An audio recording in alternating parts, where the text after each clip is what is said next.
Splicers, founders, big daddies, oh my. What do all three of these things make up? Why, the BioShock franchise.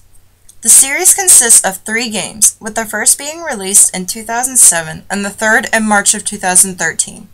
The first 2 games are set in the 1960s in a fictional underwater city called Rapture, built by businessman Andrew Ryan. The city was intended as a utopia free from capitalism, but with the invention of plasmids, which are injectable serums that give the user superpowers, like the ability to shoot fire out of their fingertips with the plasmid incinerate.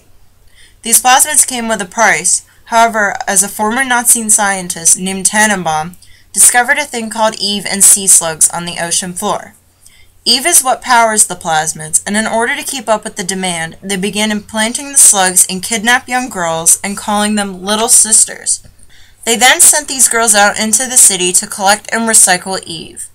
From what you may ask? Why, dead bodies, of course, as everyone in the city has gone mentally insane and has ended up killing each other from splicing too much, earning the name Splicers. In the first game, you play a man named Jack, who crashes into the ocean by a plane. You then go into a lighthouse where you are transported to the once beautiful Rapture beneath the ocean. You battle your way with the aid of a man named Atlas, who tells you where you need to go. A horror-based game, you move your way through the city fighting crazed people, collecting plasmids, and fighting big daddies, who are the guardians of the little sisters. They are former men whose bodies have been spliced with scuba suits and have all thought taken away except for one: to protect their little sister at all costs. The second game, BioShock 2, is similar to the first in gameplay and story progression, except you are the original Big Daddy first made, named the Delta series, and you're searching for your long-lost little sister, Eleanor Lamb, who is the daughter of the now ruling person, Sophia Lamb. The third game, BioShock Infinite, has a different story arc from the first 2.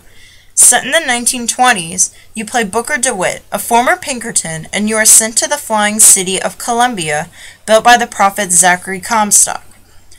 This city is a sort of American history based, as George Washington, Benjamin Franklin, John Adams all play central parts in the history of the city. You are sent to find the girl in order to wipe away your debt. Only the rich white people live the life of luxury, while the poor blacks and Irish live in squalor and have joined the Vox Populi, a group led by Daisy Fitzroy, who was Comstock's maid and supposed killer of his wife. This group is viciously persecuted by Comstock and his group of founders, as they are seen as rebels and naysayers and mischief makers in the once popular city.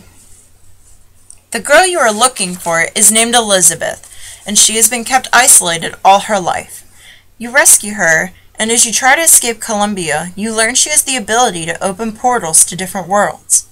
At the end of the game, all 3 become connected in a way that is way too confusing to go into right now, and I also don't want to give away any spoilers.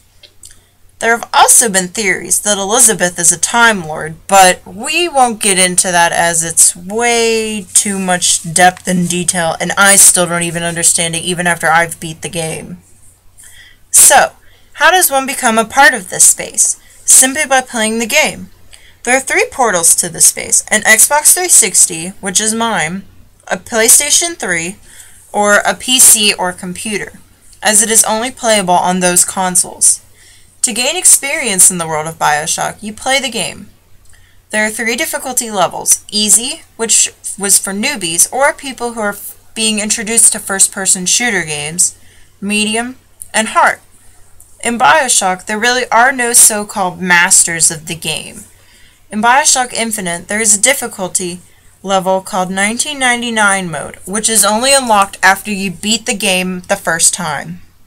This is the hardest mode of all, and it is only hard because it costs more money to respawn when you die, the bad guys are increasingly difficult, and damage you take hurts you more.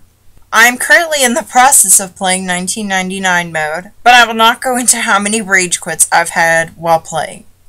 Anyways, there are really no proclaimed masters or rankings. If you beat the hardest levels, you can basically just be like, hey, I'm awesome at BioShock, and I beat the hardest level, so therefore, that makes me cool. The way you participate in the space is by playing the game. You can watch someone play and still get fun from the game, as it is visually stunning and is one of the aspects that I enjoy of the game the most. Some people, like me, like to really get into the backstories of the game. There are different recordings left by characters all around the world, so it's fun to listen, and there was even a book written on Rapture. However, it is not required that you have an extensive knowledge of the game to fully enjoy it, but playing it is how you gain this knowledge. You can play the game and still not really understand anything, but you won't be getting as much fun or joy out of it, in my opinion. Anyways, there are many gaming sites people frequent where they share their thoughts and knowledge. There are no defined experts on the game, but most people just like to think they're one. The fandom around BioShock is large. People like to dress up, go to conventions, draw fan art, and replay the game multiple times. They do not really have an influence or say over the game series, although people do like to talk about it and complain. So there you have it.